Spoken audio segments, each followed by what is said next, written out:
Jaxon. And I'm Dylan. And this is Wacky News. Welcome to Wacky News. My name is Dylan. This is a podcast for kids, about kids, and presented to you by kids. My brother Jaxon and I will share neat stories every week for you to discuss with your friends on the school bus, during lunch, or whenever you want. Hey guys, it's me, Jaxon. I hope you had a great weekend and are ready for another episode of Wacky News. Yeah, episode 9 is going to be our best one yet, so we're glad you're listening. Wait, Dylan, don't we say that about every episode? I know. It's amazing that this show keeps on getting better and better, and there is so much cool news happening that kids should hear about. You know what podcast is also getting better and better? Toothy Trivia. No more rushing or brushing. That's right. I was totally thinking about that. Toothy Trivia launched last week, and it is the first podcast in history to air twice a day, every single day of the week. The goal of the show is to give kids 2 minutes of fun facts and trivia to listen to while they brush their teeth. By the time the trivia is done, so is your brushing. We've been using it every day to brush our teeth. It really works. The brushing seems like it goes by so much faster now. And we know a bunch of cool facts, like when Play-Doh was invented. It wasn't meant to be a fun thing for kids. It was actually supposed to be used as a wallpaper remover. So guys, if you haven't subscribed to Toothy Trivia yet, make sure you do. Go to podcastplayground.com and do it now. Let's move on to our news stories. Dylan, why don't you start us off with our first story by telling everybody what we got to do last week? Sure thing, Jaxon. Wacky News was invited to take part in a press conference at the Maryland State House where Governor Hogan was honoring Nyle DiMarco for his efforts on behalf of deaf and hard of hearing children. Nyle has been deaf since birth. You might recognize him as the most recent winner of Dancing with the Stars and America's Next Top Model. Growing up in a family of more than 25 deaf people, Nyle had early access to American Sign Language, also called ASL, in English, which is very important. Research shows that being bilingual, that means being fluent in both English and ASL, makes it easier to use language, helps with understanding the meaning of words being used, and it improves how kids do in school. Unfortunately, though, many deaf and hard of hearing kids do not have access to ASL. That's right. About 7 out of 1,000 kids have permanent hearing loss by the time they are school age, yet only 25% of them have parents who use sign language to communicate with them. Unlike Nyle, 96% of deaf children are born to parents who are not deaf and do not know sign language. A lot of these parents go to doctors and ask for help, but instead of suggesting ASL, the doctors tell the parents to get their children cochlear implants. So what are these cochlear implants? They are small devices that are attached inside someone's ear using surgery and help them hear sounds. Many of the doctors make the parents of deaf children feel as though they can only choose from one other, sign language or cochlear implants. And a lot of parents who are not deaf end up choosing the implants so that their child can be raised in a speaking-only environment. However, in most of the cases, the implants do not end up working well enough to be a long-term solution.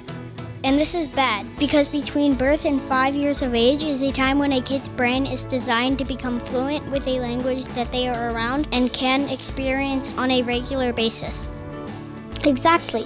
And if the cochlear implants are not working as successfully as they are supposed to, and the child is not also learning sign language, then they are trapped in a world with no language or easy way to communicate. This can have negative effects that follow the kids throughout their entire life. So Nyle DiMarco, who had planned to someday be a teacher, found himself becoming a celebrity. He realized he could use his fame to teach more than just one classroom. He could educate the world about the importance of teaching American Sign Language and English to young children. That's why he started the Nyle DiMarco Foundation. Yay! And he has been doing a fantastic job spreading his message. And that's why Governor Larry Hogan of Maryland awarded him a governor's citation. Maryland is one of 32 states that has an office geared specifically towards the needs of deaf and hard of hearing citizens within the state. Plus, on September 12th, Governor Hogan announced a new program for deaf and hard of hearing Marylanders who do not have enough money to buy certain technology. If they apply and are accepted, they will receive a free tablet, which will come loaded with video chat or captioned phone software. Upon accepting the citation, Nyle said, "I am honored to receive this recognition and pleased that Governor Hogan is committed to Maryland's deaf and hard of hearing children.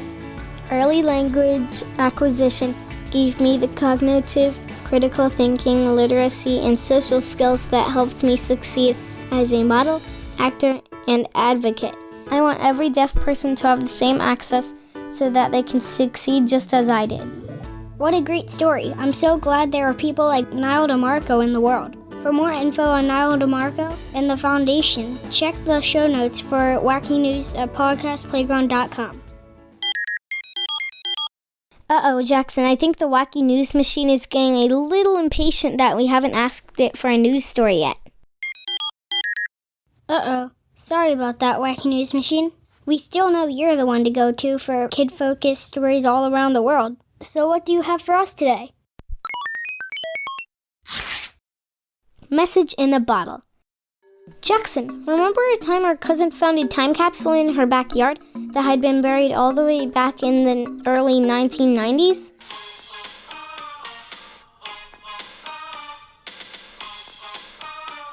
Yeah, that thing was ancient. Well, a retired postal worker named Marianne Winkler discovered a message in a bottle that's even more ancient. Is it older than Mom? Yes! You know I'm right here recording you. The message in the bottle that she found had been at sea for 108 years, 4 months, and 18 days before it washed ashore in Germany off the coast of North Sea. Miss Winkler and her husband could see words on the paper inside, instructing them to break the bottle. Upon breaking the bottle, they pulled out a postcard with writing in English, German, and Dutch. The message asked them to fill out the date and where the bottle was found, and then send it back to the Marine Biological Association in Plymouth, England. The bottle started its journey from England? Yup, it was one of 1,000 bottles cast to the North Sea in November of 1906 by a marine biologist named George Parker Bitter. A marine biologist is someone who studies sea creatures and organisms. The Marine Biological Association was founded in 1884 and still exists to this day and is a very well-known association. George Parker Bitter has served as its president from 1939 to 1945. The purpose of sending all of the bottles out was to study the currents of the North Sea. To make sure he would get them back and find out where they had ended up, Mr. Bitter promised whomever found and returned each bottle a shilling. A shilling was the type of coin that used to be used in England and now would be worth 8 cents. The experiment was a success and Mr. Bitter received enough bottles back to determine that the deep sea's current flowed from east to west.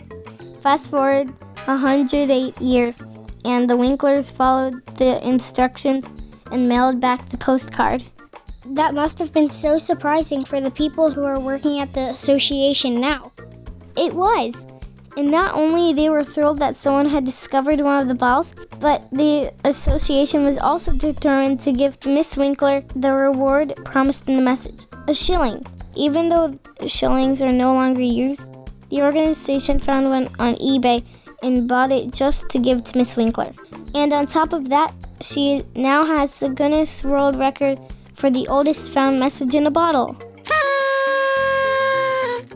Man, instead of looking for seashells on the beach now, I'm totally gonna be looking for messages in a bottle.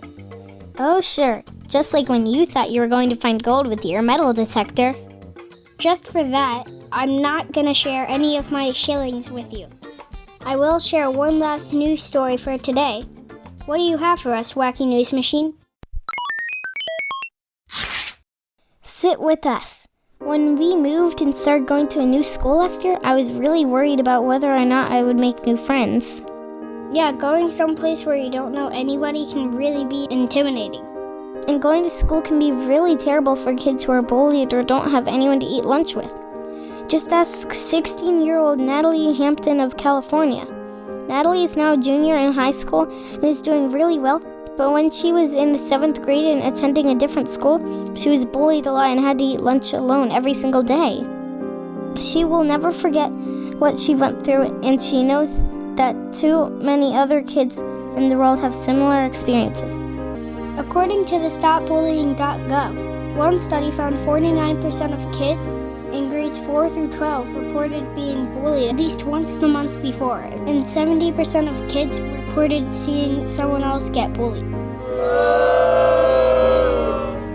It's a pretty big problem, even though lots of schools are trying to call attention to it. And Natalie came up with a great idea to help others based on her experience. She created an app that just launched called Sit With Us.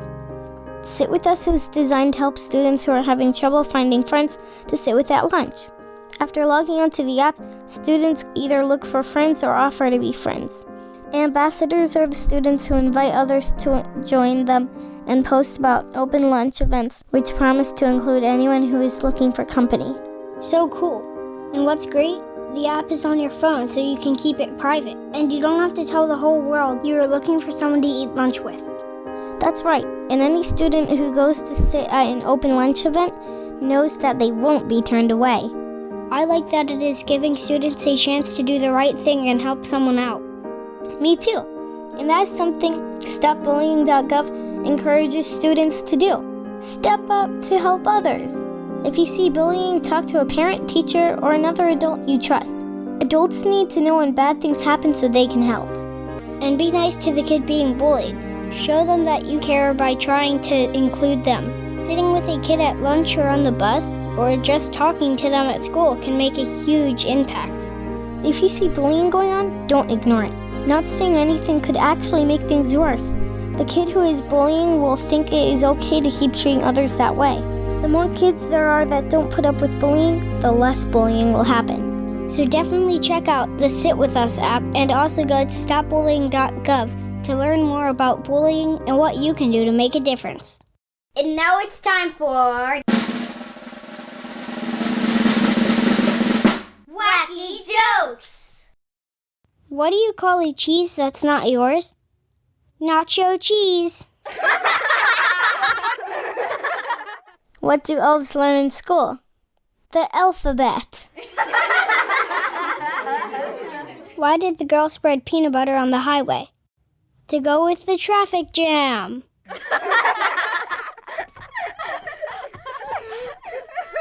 Knock, knock. Who's there? Cows go. Cows go who? No, silly. Cows go moo.